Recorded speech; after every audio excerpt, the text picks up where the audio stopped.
Grabe, nakakapagod mag-aral. Tara, Bes, road trip tayo. Hindi, arcade na lang. Hindi, Bes, road trip na lang. Arcade! Hep! Away ng away eh. May share ako na bago na sure ako kung saan tayo magkakasundo. Saan naman? Kumain na lang tayo, Bes. Share ko lang kasi sobrang good deal ng Jollibee Meal Savers. Pang everyday go-to meal natin. Bakit? Ano meron? Mag-Jollibee Meal Savers tayo. Kasi nandito lahat ng faves natin. Lahat may drinks at kasamang rice or fries. 1-piece burger steak with double rice. 1-piece chicken joy with drinks. At 1 Jolly Spaghetti with fries and drinks. Kaya kahit araw-araw tayo kumain, Bes, busog sulit sarap. Our go-to meal. Ayan, yan yung gusto ko. Kinikrave ko yung burger steak with double rice. Makakatipid na, mabubusog pa tayo. Diba? Kapag cravings mo yung go-to mo, tapos wak sa araw-araw, sulit talaga. Kaya tara na, Bes, gutom na ako. Excited ka masyado. Libre mo ako next week, ha? Sige, Bes, go. Basta, Jollibee Meal Savers, ha? Go! Ready? Yep. 3, 2, 1, go! Ah! Bang. Bang! Bang! Bang!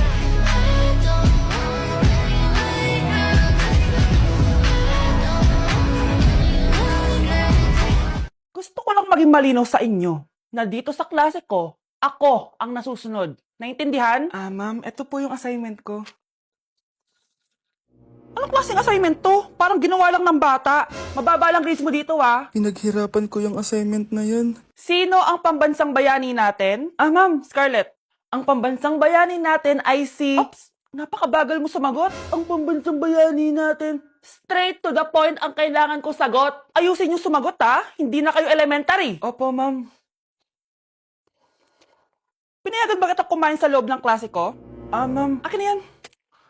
Kung ayaw niyong binabastos kayo, wag niyo akong bastusin. Ay, oo, be. Kain tayo sa labas mamaya, ha? Hala, galit na si ma'am. Umalis lang ako saglit, ganyan na kayo. First meeting pa lang natin, pinapakita niyo ng mga ugali niyo. Buti pa yung kabilang section, tahimik lang. Kayo na ata ang worst section na napuntahan ko. Kung kami ang worst section, ikaw ang worst teacher. Sorry po, ma'am. At dahil dyan, bibigyan ko kayo ng maraming assignment. Ma'am? Oh, Scarlett, kamusta ka? Sana ikaw na lang ulit teacher namin. Ang sungit ng bago naming teacher eh. Hayaan mo. Next quarter, ako na ulit ang magiging teacher nyo. Talaga, ma'am? Thank you, Lord! Yuck! Ang cheap naman ng uniform nila. Mukhang maasim. Walang class. 2025 na Android pa din ang cellphone. Kahit siguro Messenger naglalag dyan. Ang ganda nga ng uniform, ang sasama naman ng ugali. Naka-iPhone ka nga, talo ka pa din naman sa ML. Ipabuhat yarn. Ang baho siguro ng classroom nila, no? Tapos nag-aagawan pa sa electric fan kasi wala naman silang aircon. Feel ko pinapalo sila ng teacher nila kapag nagkakamali sila. Ang boring siguro sa classroom nila. Mas masaya pa rin talaga sa public school, no? Balita ko, mga korap mga magulang niyan. Kaya madaming pera. May araw din kayo, men. Nakatikim na kaya sila ng steak? Feel ko hindi nila afford. Nakatikim na kayo ng pagmamahal sa magulang? Oh! Sa pool! How dare you! Isang pitik ko lang, tumba ka na. Pipitik ka pa lang, tumba ka na. Tara na nga! Kuya, try mo po yung sikat na mango na ice cream. Mango na ice cream? Mango is my favorite flavor, so let's try it. Wow, parang ang sarap niya. Tara, bili tayo. So, papunta na ako sa convenience store para hanapin yung famous na mango na yan. Sabi nila meron daw dito sa Vietnam. Kaya pumunta ako dito sa Circle K. Guys, meron dito oh. Hello, kompleto. Guys, excited na ako matry ito. Bilhin na natin. Grabe, napakamahal naman ng mga yan. Ayun guys, binili ko yung mango, yung lemon, tsaka yung peach. Eto na sila. Tikman na natin. Unahin na natin tong si mango kasi ito yung pinakasikat. Sirain ko na. Wow! Mukha talaga siyang mangga in real life, guys. Tapos dito siya hahawakan. Okay, unang kagat.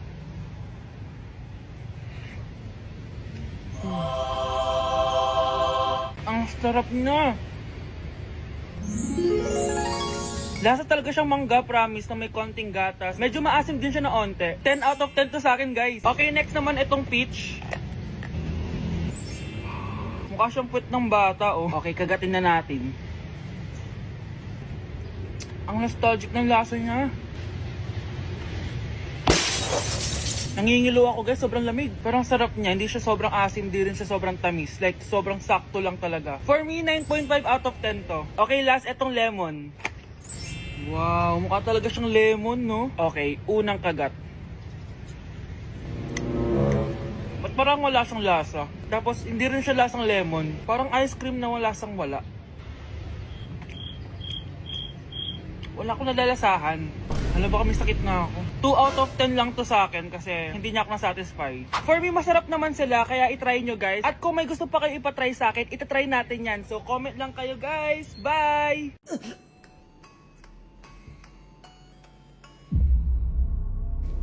Isa ka na din katulad ko, anak. Anong ginawa mo sa akin, Nay? Kakaiba yung nararamdaman ko. Gusto mo malaman ang totoo, di ba? Isa akong diwata mula sa mundo ng Encantasia. Ha? At isa sa kapangyarihan ko ay ang manipulahin ang picture na nasa cellphone mo. Bakit di mo lang sinabi sa akin, Nay? Dahil ngayon ang tamang panahon, anak.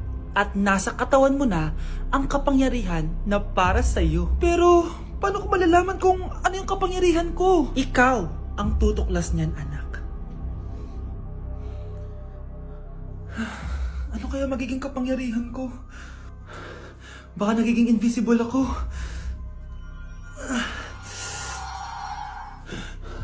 Hindi ako nawala.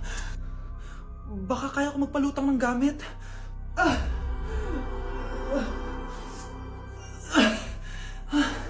Hindi lumutang. Ang hirap naman nito. Baka kaya ko tumagos sa pintuan. Aray, aray, aray. Aray. Natatay ako.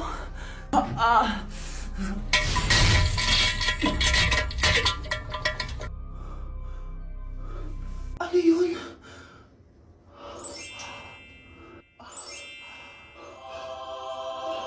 Ito ba yung kapangyarihan ko? Tumain ng ginto? Nay, alam ko na yung kapangyarihan ko. Tumatay ako ng ginto. Anak, uminom ka na maraming pampatae para yumaman na tayo. Talino mo talaga, Nay. Kakarating lang namin dito sa Vietnam at ano pa bang gagawin natin? Titikim tayo ng convenience store food. Hello, umuulan, tara na! Guys, hindi humihinto yung mga sasakyan dito kaya tatawid ka talaga.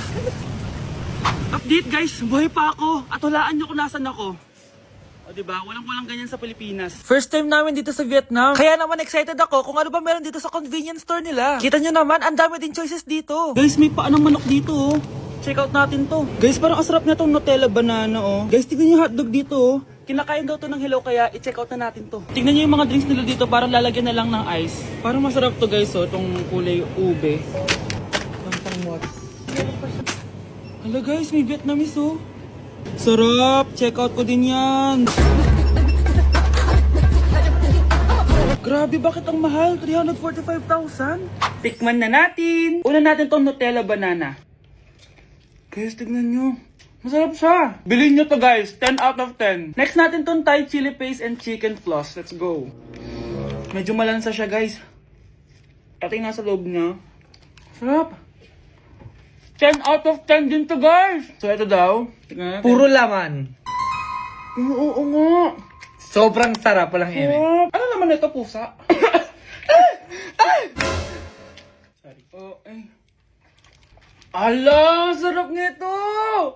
Sarap niya! 1 million out of 10! Next natin tong hotdog nila na hindi na niluluto. So, ganito siya guys. Pinil ko lang siya. Ang sarap! 9 out of 10 to sa akin. Next natin tong mix na spicy Korean chicken. Ayan, ganito yung tsura niya. Sarap siya. Hindi ko sabay. Sarap kaya. 8.5 out of 10. Masarap siya. Next natin tong Changarotyong na chicken feet or paa ng manok. Chicken feet talaga siya. As you can see, boneless siya. So, wala na ata siyang obo. Boneless siya. Yan, guys. Hindi pala siya boneless. May buto siya. Oh. Ayoko siya. 2 over 10 lang siya talaga, guys. Okay, next naman itong mga barbecue nila. Ayan, iba't ibang flavor siya. 6/10 lang to sa akin. Okay guys, next ito, parang chicken ata. May lasa siyang efficacy oil. Ayoko to. 3/10 lang to sa akin. Ito guys, medyo spicy. Oo nga, lasang speakers oil. Okay lang naman. 4 out of 10. Okay, next, itong empanada nila. Based sa texture na para siyang hopya. Tama nga ako guys, lasa siyang hopya. 5 out of 10 to sa akin. So last but not the least, itong leche flan nila. Ban flan yung pangalan. So wala sa binigay na kutsara. Para siyang leche flan na hindi sobrang tamis. So 7 out of 10. So yun lang naman guys. Kung gusto nyo ng part 2, comment lang kayo dyan. Bye!